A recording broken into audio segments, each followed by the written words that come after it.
ఈ ఏడాది తొలి ఐసీసీ టోర్నీ అయిన మహిళల అండర్-19 టీ20 ప్రపంచకప్‌కు శనివారంతో తెరలేవనుంది. రెండో ఎడిషన్ జరగబోయే ఈ మెగా టోర్నీకి కౌలాలంపూర్ ఆతిథ్యమిస్తోంది. 16 జట్లు పాల్గొంటున్న ఈ ప్రపంచకప్‌లో భారత్ డిఫెండింగ్ చాంపియన్ హోదాలో బరిలోకి దిగుతోంది.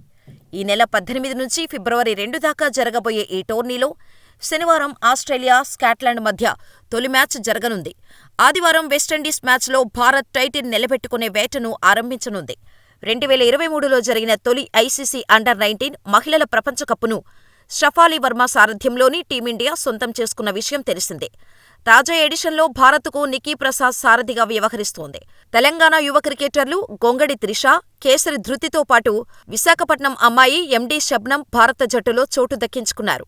గత కొన్నాళ్లుగా బ్యాటింగ్లో నిలకడగా ఆడుతూ జట్టులో చోటు దక్కించుకున్న త్రిష అంతర్జాతీయ స్థాయిలో మరో గ్రూపు దశలో భారత్ మ్యాచ్లో జనవరి 19న వెస్టిండీస్తో, జనవరి 21న మలేషియాతో, జనవరి 25న శ్రీలంకతో మరోసారి సత్తా చాటాలని ఉవ్విళ్లూరుతోంది.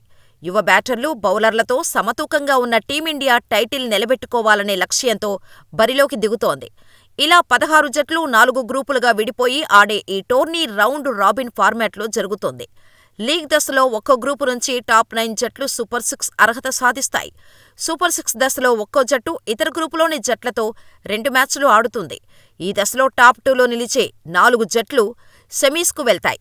జనవరి 31న 2 సెమీస్ మ్యాచ్లు, ఫిబ్రవరి 2న ఫైనల్ జరగనుంది.